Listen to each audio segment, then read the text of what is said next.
Essayez le micro-baladeur. Donnez-leur le micro-baladeur. So you need to be able to adopt, because people get to understand when you're talking to them in a language they can understand better, and when people tend to affiliate themselves with you, that's when you need to begin to look at it critically. But to say you want to come with just one strategy and penetrate the market is going to be very difficult. So how do you see moving forward in West Africa? I mean, what do you think you need to do to be more accountable to clans? Well, if you look at it critical world, Akma Media Group, which has its head office in Cameroon, which is an affiliate of CARAT, run across the West and Central African market, we have lots of other things that we do. Because clans don't just want to communicate because they want to communicate. Clans communicate because they want to touch a particular target market. And how traditional marketing is under pressure, traditional mass marketing and so on. So what comes for the past, we realize that clients have been paying less. They have been paying more for less. And from CARAT, which is from Akma Media Group, which is the active of CARAT, we've been able to come out with the integrated communication planning process, which puts the consumer at the center of every communication media we want to use. Consumers are people that they can be group people. It's not just one. And there are other things that we trust is possible to bring transparency, accountability, and compliance in the market, because that is the major issue. So with the help of CARAT, Akma Media Group has been able to establish the first complete 2012 media monitoring unit that will have the capacity to monitor 300 TV stations, 420 radio stations with full content, which gives us an edge across the region, not just to comply with our clients, but to be able to know exactly what competition is actually doing and come out with competitive analysis, share of voice, which clients actually want. The contract we're actually signing with lots of TV stations is that the guy who's actually doing the strategy knows exactly what he or she wants to do. But the technician in the audio console hasn't got your knowledge. For example, based on research, if you set up an ad at 10 a.m. in the morning, it is because you want to touch a particular target market. You want to touch a target audience. So you have set it up, and that's your objective. It's on the media plan. But the guy in the studio is a technician. He has no knowledge about media. To him, he just wants to run your ad. You fly it at 10 a.m., he runs it at 11 a.m. So what happens? He's content, he's happy that he has done his job. But to you, the media plan, that is rubbish, because the purpose for which this particular ad was broadcast has been defeated. So what happens? We are trying to sign synergies with all TV stations that the media plan is not restricted with a period of 5 to 10 minutes before or after. Ensemble afin d'essayer d'établir des stratégies plus efficaces. C'est ce genre de choses que nous essayons de faire. Très bien. Parlons un peu de la transparence, parce que vous avez tout à l'heure parlé de ça. Je veux dire, en dehors du marché, il y a plein de personnes qui pensent qu'il n'y a pas beaucoup de transparence en Afrique. Et les clients pensent que peut-être que le budget n'est pas très consistant pour les agences pour communiquer. Est-ce que vous avez, qu'est-ce que vous pensez de tout ça?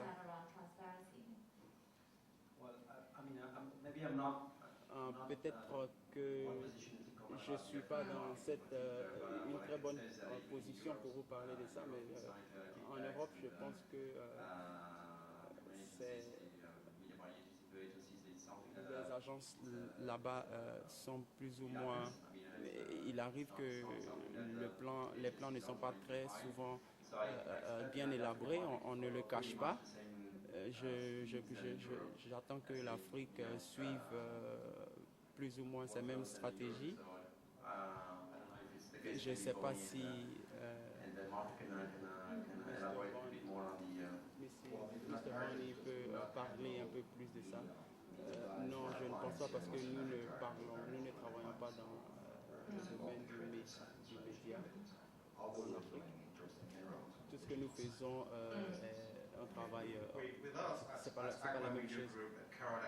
Ackman Media Group, je pense que le manque de transparence n'est pas une option. Je dis cela parce que nous donnons l'habilité aux clients de vérifier tout ce qui se passe sur le mobile. Donc je pense qu'ils peuvent vérifier par eux-mêmes. Donc il y a de la transparence. Ils peuvent partir dans tous ces studios-là et voir si ces publicités-là sont publiées. Donc je ne pense pas que le manque de transparence ici a lieu. En Cameroun, en Côte d'Ivoire, au Burkina Faso, au Sénégal et même partout dans toute cette région-là. Et comment est-ce que les clients arrivent à gérer tout ça s'il y a un manque si la publicité n'est pas ajoutée sur ces différents sites, peut-être qu'on ne les paye pas assez suffisant.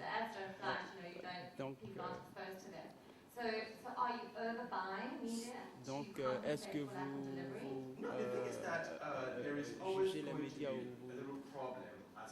je pense qu'il y aura toujours un certain problème dans ce sens. Peut-être qu'on attend la publicité à 10h et peut-être que c'est à 11h qu'on a la publicité. C'est des trucs qui arrivent. Nous parlons avec nos clients et ce que nous faisons est très important. Vous pouvez prendre référence sur le travail que nous avons fait. Nous faisons tout pour construire des relations excellentes avec les médias, donc on ne les blâme pas. Je pense que les services de surveillance des médias, si vous voulez, vous pouvez venir dans nos services pour voir. Nous avons construit des systèmes en Afrique du Sud, à Cape Town, d'Abidjan, de Dakar et Ouagadougou. Tu peux bien sûr t'asseoir dans ton bureau et te connecter à nos services et voir tout ce que vous voulez voir. Donc, vous allez revenir sur le problème de transparence pour beaucoup plus de temps, parce que j'ai vu que nous voulons savoir ce que vous pensez de tout ce talent-là en Afrique. Nous avons été en Afrique depuis, je crois, 11 mois. Ça a été une surprise pour moi de découvrir cette région. Je crois que la créativité et les agences créatives et les clients sont très importants et sont ouverts. Je pense qu'ils sont d'esprit très ouvert. Le niveau de créativité, nous n'avons souvent pas rencontré ces capacités-là dans le reste du monde. Et je crois que ça nous permet, nous aussi, d'apprendre, de voir du travail exceptionnel. Ce n'est pas seulement une question d'agence, mais c'est un travail de main en main qui, vraiment, j'encourage la créativité. Je pense que c'est très positif pour nous. Nous avons recruté localement et nous avons emmené des gens à Casablanca pour des formations. Nous aussi avions envoyé des gens de Casa à Abidjan juste pour qu'ils apprennent en termes de méthodologie technique. Et jusque-là, nous travaillons toujours dessus. On sent qu'il y a beaucoup de positivité. Et donc, vous partagez tous ces talents-là dans toute cette région. Exactement. Donc, ce que nous avons vu, est-ce que ces agences-là envoient leur meilleur personnel dans ces pays pour les former. C'est très transparent de voir est-ce que l'information passe beaucoup plus rapidement, est-ce que la collaboration passe beaucoup plus rapidement. Et si les clients d'autres régions, je pense que nous avons besoin de localiser tout ça. Je pense que c'est excellent. Et est-ce que vous trouvez qu'il y a beaucoup de talents dans le marché? Est-ce que les gens voient la publicité, la communication comme une opportunité de carrière? Oui, je crois. C'est un secteur émergent. Il y a une certaine classification des clients, catégorie de clients, et nous voyons de façon hebdomadaire des rapports et on voit les talents. C'est très bien pour la communauté des créatifs et nous encourageons tout ça. Emmanuel, est-ce que vous pensez que les agences investissent assez dans la découverte de nouvelles clients? Oui, je pense que c'est ce qui se passe lorsque je parle avec certaines agences.